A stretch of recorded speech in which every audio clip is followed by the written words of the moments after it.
राय साहब। धन्यवाद दुबे जी। मंच पर आसीन विधायक साहब, महापौर मैडम, पुरवाल जी, पुरोहित साहब, हम सभी सम्मान्य लोग जिनके अथक प्रयास से आज एक बहुत बड़ा कार्य यहाँ पर हुआ है और उस कार्य का आगे जितना लाभ हमें मिलने वाला है वो हम शायद कल्पना भी नहीं कर सकते हैं कि क्या होने वाला है। जितना सब हो रहा है वो किसी न किसी अच्छे काम के लिए हो रहा है, किसी अच्छे कारणों से होता है। ये जितने भी लोगों का सम्मान आज यहाँ पर हुआ है, क्या हमने कभी सोचा है कि इनके अंदर क्या एनर्जी है, कितनी ताकत है, कितनी एक शक्ति है जो अच्छे काम करने के लिए प्रेरित करती है। अच्छा काम हर व्यक्ति कर सकता है, अच्छा काम करना चाहिए हर व्यक्ति को, पर सबसे पहले अपने अंदर से एक स्वार्थ जैसी चीज़ होती है उसको आपको हटाना चाहिए। अगर अपनों अंदर में स्वार्थ रखा है तो उस स्वार्थ के चक्कर में आप ऐसे फंसे रहेंगे कि आप अच्छा काम चाह कर भी नहीं कर पाएंगे। सब चीज़ें समझनी होती हैं, स्वार्थ को हटाना है। जीवन में हमें सबसे पहले समय पालन के बारे में सोचना चाहिए कि अगर हमारे पास में इतना समय है, हम सबके पास में 24 घंटे हैं, सबके पास 24 घंटे हैं, हर व्यक्ति उस 24 घंटे में से उतना सारा निचोड़ निकाल कर एक समाज के लिए बहुत अच्छा काम करने बैठा हुआ है।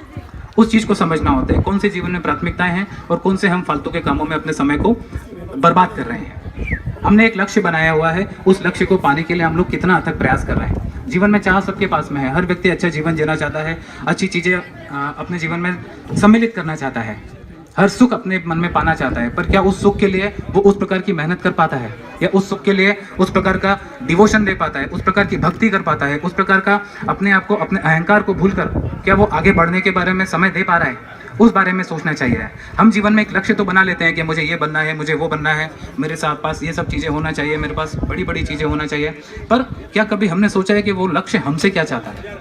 हम अपने जीवन में अपने आप को बदलना नहीं चाहते कभी भी। हम एक जिद में अड़े हुए हैं कि मैं बदलूंगा नहीं, लेकिन मुझे वो चीज़ चाहिए। पर ध्यान से देखना चाहिए, सोचना चाहिए कि जो भी लक्ष्य हमने पाने की कोशिश करी है वो लक्ष्य हमारे अंदर बहुत सारे बदलाव चाहता है, हमारे अंदर एक हम्बलनेस चाहता है, एक पोलाइटनेस चाहता है, एक झुकने की आदत चाहता है। हमने कभी भी देखा है झगड़ा करके, गुस्सा करके कोई भी चीज़ हासिल नहीं की जा सकती है। अगर हासिल कर भी ली हमने वो चीज़ तो हमें उसका सुख प्राप्त नहीं होता है, क्योंकि हमारा मन बड़ा खिन्न हो चुका होता है, परेशान हो चुके होते हैं। अब परेशानी की चीज़ मन में अगर हमें कोई चीज़ मिलती है तो हम उसका लाभ नहीं उठा पाते हैं। अपने अंदर इतनी सारी इंटरनल एनर्जी, आत्मिक शक्ति को बढ़ाना है जो अपने को उस सुख को पाने के लिए मदद कर सके, उस सुख को समझने की कोशिश करवा सके। क्योंकि किसी भी सुख को पाने के लिए कहा जाता है बिना मरे स्वर्ग नहीं मिलता है। अगर स्वर्ग चाहिए तो आपको मरना पड़ेगा, मरने जैसा अनुभव होता है। अगर हमें जीने का है शौक तो मरने को तैयार होना पड़ेगा। उन सब चीज़ों को पाने के लिए अपने आप को झोंक देना पड़ता है। वो सब चीज़ें आज हम यहाँ से सीखे हैं, इन लोगों ने वो सब दिन निकाले हैं। आज हम इनकी उपलब्धियों को देख रहे हैं, लेकिन इनके पीछे के जो रास्ते, जिस रास्ते से चल कर आए हैं, उन रास्तों का अनुभव हमें नहीं है। वो बहुत अथक प्रयास होते हैं, बहुत डिवोशन होते हैं, बहुत त्याग होते हैं।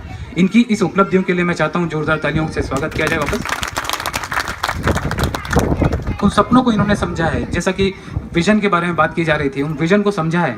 इनके ये सोने से पहले भी सोचते हैं सभी लोग कि कल के दिन के लिए मैं क्या बेस्ट कर सकता हूँ।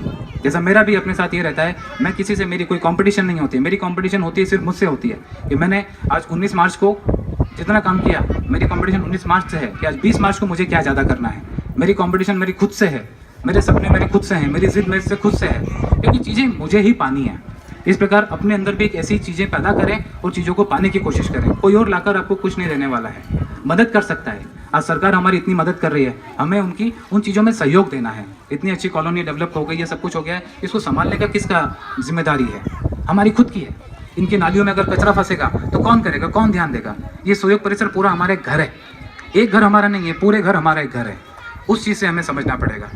बहुत सारा बोलने को है, शायद मैं बोर भी कर सकता हूँ, लेकिन बाद में बात करते हैं। धन्यवाद, बहुत बहुत धन्यवाद। बहुत ही अध्यात्मपूर्ण उद्बोधन। हम बदलेंगे, युग बदलेगा।